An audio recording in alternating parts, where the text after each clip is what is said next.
Bismillahirrahmanirrahim. Assalamualaikum warahmatullahi wabarakatuh.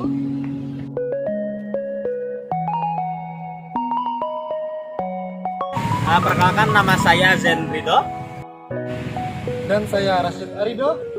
Dan saya Maunya Satu Hasanah. Kami dari kelompok 11 Ingin menyelesaikan tugas final kami Dengan mata kuliah IAD, ISD, dan IPD dengan judul tentang bullying. Have a nice watching. Dadah.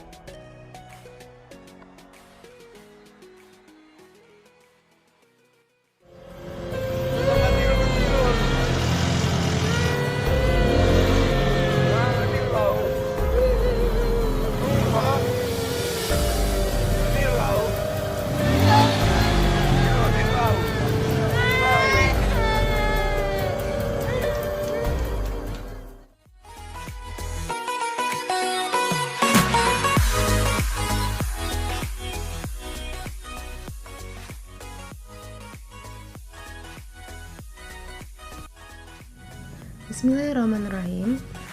Kehidupan sosial manusia terdiri atas beberapa fase dan tingkatan.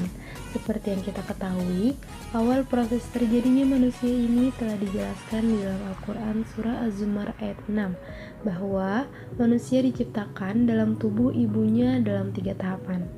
Pada saat lahir, manusia sebagai individu tumbuh dan berkembang di lingkungan keluarga, sehingga bayi ditanamkan nilai-nilai yang dianut oleh orang tuanya. Seiring berjalannya waktu, bayi tumbuh menjadi seorang remaja. Disinilah manusia mulai mengenal lingkungan yang lebih luas daripada keluarga. Individu mulai berinteraksi dengan teman sebayanya. Nah, tentunya hal ini membuat keterampilan sosial individu makin meningkat. Jika nilai-nilai yang ditanamkan oleh kedua orang tuanya diserap dengan baik, maka keterampilan sosialnya pun bisa menjadi lebih baik. Apabila sebaliknya, maka bisa jadi perkembangan perilaku dan psikososialnya akan terhambat. Akibatnya, remaja mulai menunjukkan gejala-gejala patologis seperti kenakalan dan perilaku-perilaku beresiko lainnya. Salah satunya adalah bullying.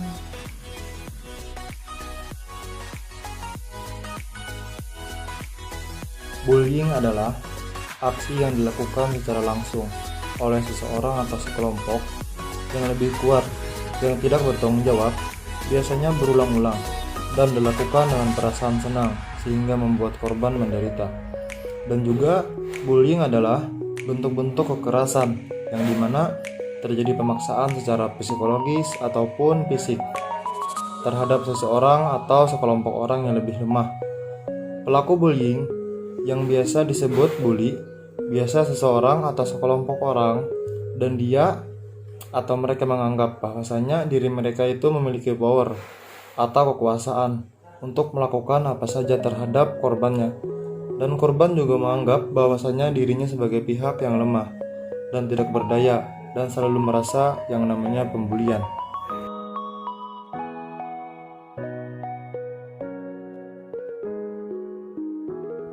Faktor penyebab terjadinya bullying.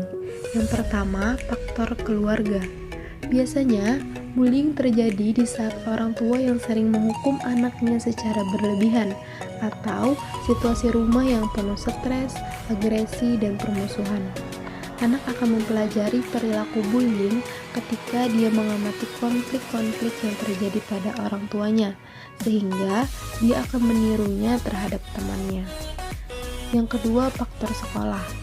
Pihak sekolah yang sering mengabaikan keberadaan bullying ini, akibatnya anak-anak sebagai pelaku bullying akan mendapat penguatan terhadap perilaku mereka untuk melakukan intimidasi terhadap anak lain. Yang ketiga, faktor kelompok sebaya. Anak-anak ketika berinteraksi dalam sekolah maupun di luar, kadangkala terdorong untuk melakukan bullying.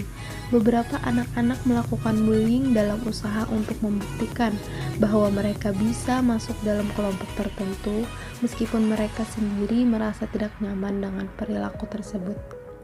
Yang keempat, kondisi lingkungan sosial. Salah satu faktor lingkungan sosial yang menyebabkan tindakan bullying adalah kemiskinan. Mereka yang hidup dalam kemiskinan akan berbuat apa saja demi memenuhi kebutuhan hidupnya. Sehingga tidak heran jika kita temui di lingkungan sekolah sering terjadi pemalakan antar siswa. Dan yang terakhir adalah tayangan televisi dan media cetak. Beberapa tayangan televisi dan media cetak membentuk pola perilaku bullying dari segi tayangan yang mereka tampilkan. Survei yang dilakukan oleh Kompas memperlihatkan bahwa 56,9% anak meniru adegan-adegan film yang ditontonnya, dan umumnya yang mereka tiru adalah gerakan-gerakan dan kata-katanya.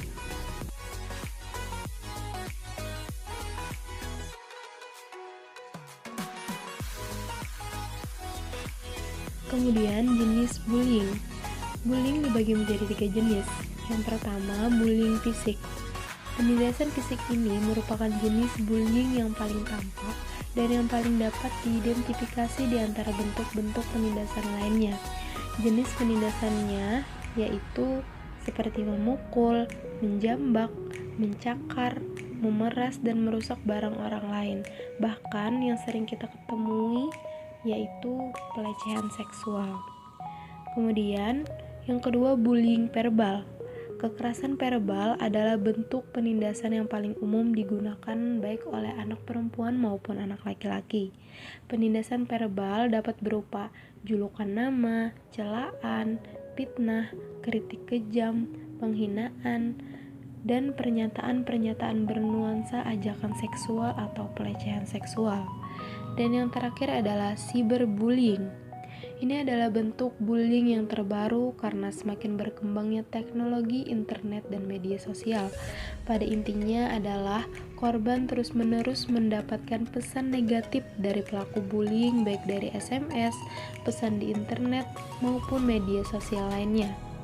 Bentuknya seperti mengirim pesan yang menyakitkan atau menggunakan gambar, meninggalkan pesan voice yang kejam, dan membuat website yang memalukan bagi si korban. Bisa juga video yang berisi di mana si korban dipermalukan atau dibully lalu disebarluaskan ke media sosial.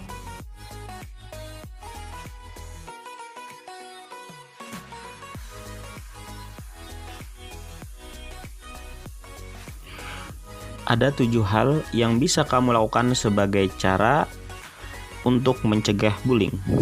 Yang pertama, tunjukkan prestasi. Orang yang melakukan bullying umumnya beraksi karena rasa iri maupun dengki. Sebagian besar korban bullying pasti memiliki keunggulan yang tidak dimiliki oleh orang yang menindasnya. Yang harus dilakukan oleh para korban bullying adalah tak ragu menunjukkan prestasinya, entah itu di sekolah maupun lingkungan kerja. Yang kedua, jalin pertemanan dengan banyak orang. Cara mencegah bullying adalah menjalin pertemanan dengan banyak orang. Pastikan bahwa circle pertemananmu ini sehat dan tidak suka melakukan bully. Nomor 3, tumbuhkan rasa percaya diri.